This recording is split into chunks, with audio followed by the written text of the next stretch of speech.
नेपाल में जेनजी क्रांति हुई, तख्ता पलट हुआ और इतिहास के अहम मोड़ पर खड़े नेपाल की सत्ता सौंपी गई एक महिला को, सुशीला कार्की को।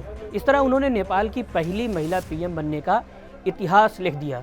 लेकिन आज जिन्होंने नेपाल की पहली महिला पीएम बनने का इतिहास रचा है, उन्हीं सुशीला कार्की ने 7 साल पहले एक और इतिहास लिखा था, नेपाल की पहली महिला चीफ जस्टिस बनने का। आज सुशीला कार्की, जिन्हें सर्वसम्मति से सत्ता की कुर्सी सौंपी गई है, वही सुशीला कार्की जब चीफ जस्टिस बनी थी तब उनकी ये उपलब्धि कुछ नेताओं को रास नहीं आई थी और फिर एक ऐसी साजिश रची गई जिसने न केवल नेपाल के न्यायिक इतिहास को हिलाकर रख दिया बल्कि दुनिया भर में सुर्खियां बटोरी। उसी घटना की कहानी से आप ये भी समझ जाएंगे कि नेपाल के जेनजी ने आखिर 73 साल की एक महिला पर अपना भरोसा क्यों जताया।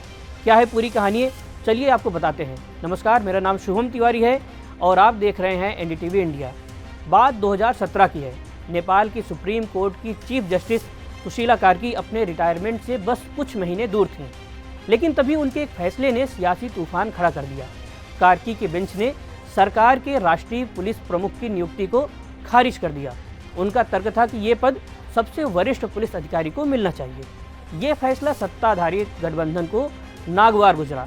गठबंधन में शामिल communist party of Nepal, Nepali Congress और छोटे दल इस फैसले को न्यायिक हस्तक्षेप कहते हुए भड़क उठे। गुस्से में आग बबूला सत्ताधारी नेताओं ने कार्की के खिलाफ महाभियोग का तीर चलाया। तत्कालीन प्रधानमंत्री पुष्प कमल दहल, जिन्हें प्रचंड के नाम से जाना जाता है, और 249 सांसदों ने मिलकर महाभियोग का प्रस्ताव लाया। ये संख्या संसद के 1/4 से कहीं ज़्यादा थी, जो जांच शुरू करने के लिए ज़रूरी थी। कार्की को निलंबित कर दिया गया।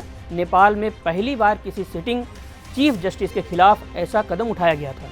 ये सियासी ड्रामा नेपाल की सड़कों से लेकर के अंतर्राष्ट्रीय मंचों तक चर्चा का विषय बन गया। जैसे ये खबर फैली, दुनिया भर की नज़रें नेपाल पर टिक गई। सुशीला कार्की न्यायिक स्वतंत्रता की मशाल बन गई। ह्यूमन राइट्स वॉच के तत्कालीन एशिया निदेशक ब्रैड एडम्स ने इसे न्यायपालिका पर हमला कह दिया। इंटरनेशनल कमीशन ऑफ ज्यूरिस्ट्स के मैट पोलार्ड ने भी कहा कि ये कदम नेपाल की सुप्रीम कोर्ट की स्वतंत्रता को खतरे में डाल रहा है, खासतौर पर उस वक्त जब कार्की को एक और राजनीतिक रूप से संवेदनशील मामले की सुनवाई करनी थी। लेकिन सत्ता के गलियारों का गणित बदला और सत्ताधारी गठबंधन में ही दरार पड़ गई। तत्कालीन गृह मंत्री विमलेंद्र निधि ने खुलासा किया कि पुलिस प्रमुख की नियुक्ति में उनकी सलाह नहीं ली गई है। फिर क्या था? ये खुलासा प्रचंड के लिए झटका साबित हुआ। उधर सुप्रीम कोर्ट ने संसद को महाभियोग प्रस्ताव पर रोक लगाने का आदेश दे दिया। आखिरकार प्रचंड को पीछे हटना पड़ा। सुशीला कार्की की कुर्सी बच गई और इतना बोल्ड फैसला देने के लिए उनका नाम नेपाल के इतिहास में स्वर्ण अक्षरों में दर्ज हो गया।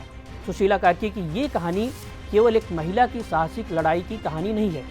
ये उस सत्य की जीत है जो सत्ता के सामने झुकने से इनकार करता है।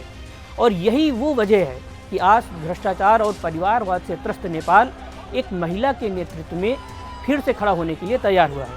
आपकी पीएम सुशीला कार्की की इस कहानी और फैसले पर क्या राय है, और आपको क्या लगता है कि पीएम कार्की क्या नेपाल की इस अस्थिरता को एक मजबूत नींव दे पाएंगी?